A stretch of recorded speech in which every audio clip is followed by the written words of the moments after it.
Ok, allô tout le monde. J'ai préparé cette vidéo pour expliquer chapitre numéro, car vraiment, chapitre 21 est très long et c'est beaucoup tapé et c'est assez gay car il y a beaucoup d'informations dedans. Alors, quand nous arrivons à chapitre numéro 21, le petit prince est sur la planète Terre encore. Il rentre.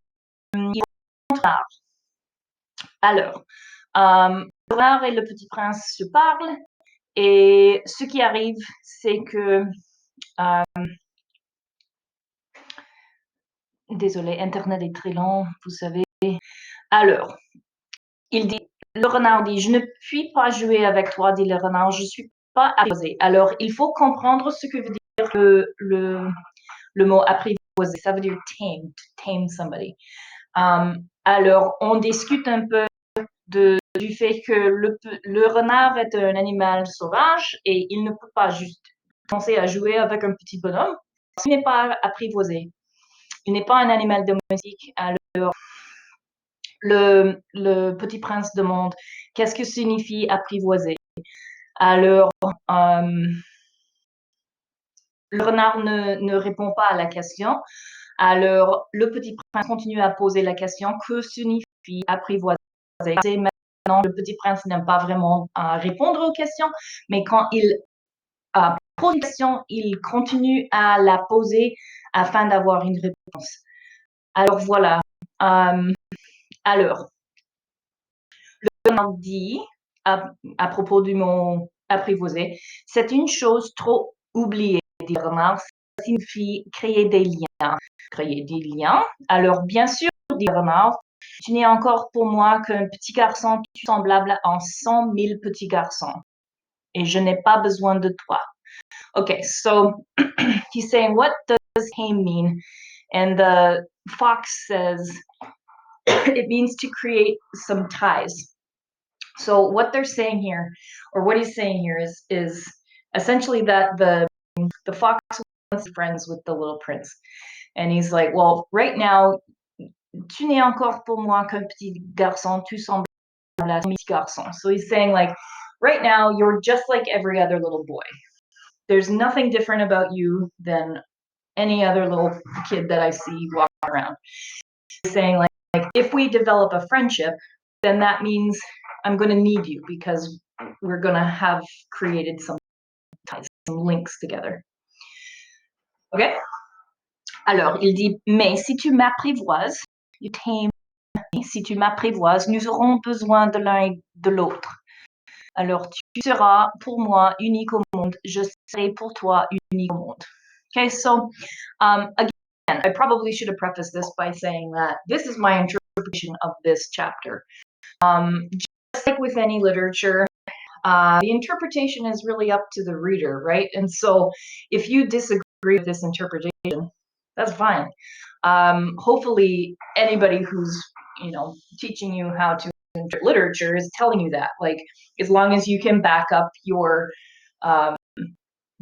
thoughts and ideas with some evidence, then what you interpret is up to you. So if you see this differently, if you like legitimately read it and gave some thought and you came up with a different way to look at it, then fine. But this is the way Thomas and the Renard are going to start, or the Renard wants to find a new friend. And so the Petit Prince like, okay, let's go ahead and let's have an awesome friendship. Let's do this thing. And the Renard's like, well, hold on a second. Like, we can't just be friends right off the bat. Anyway, so going a little bit ahead of myself. So, anyways, alors, le renard parle à propos du fait que sa vie est assez monotone, car ce qu'il fait toujours, c'est de chasser les poules, des poulets. Alors, il veut en manger. On sait que les renards aiment manger des poulets. Alors, il dit que sa vie est monotone parce que lui, ce qu'il fait, c'est de chasser les poules et les chasseurs, c'est-à-dire probablement les fermiers ou quoi. Alors, les chasseurs ont des fusils, guns. Fusil, c'est F-U-S-I-L-S. Ça veut dire gun. F-U-S-E égale E, c'est rocket. People mix up those words. So if you are writing it later on, you want the one with the L on the end. Alors, il dit que c'est toujours la même chose avec lui. Il chasse des poules et les chasseurs le chassent.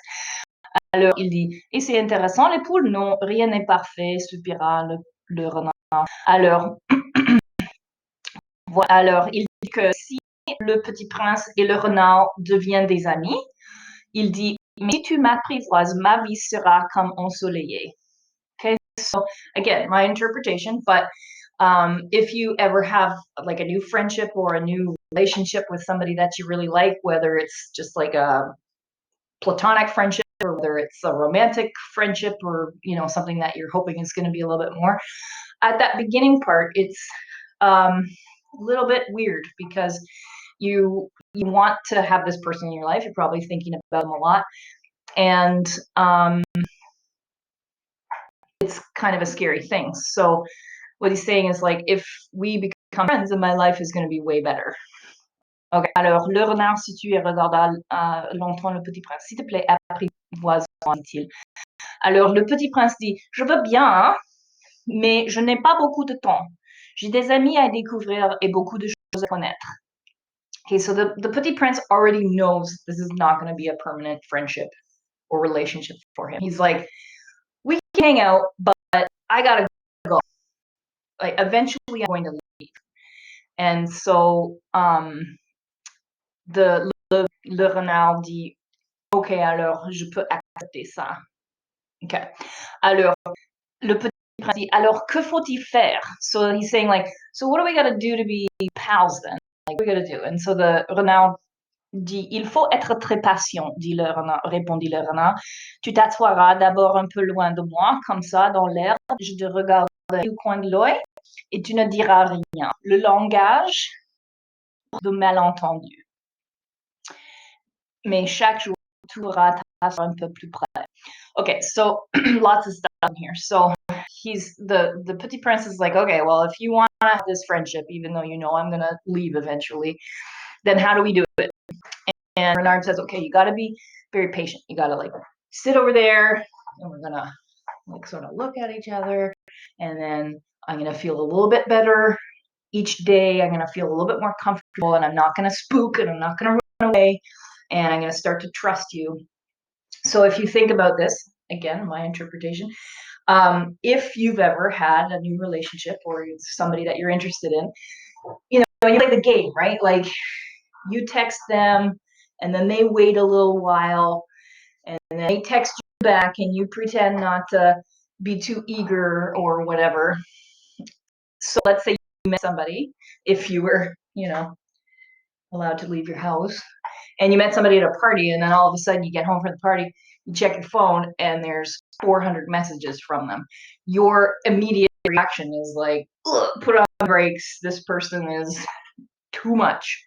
So that's what I was saying here. We got to sort of like play the game a little bit.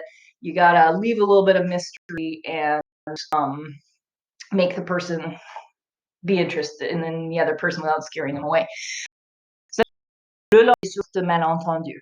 Holy cow, could anything be more true in today's communication?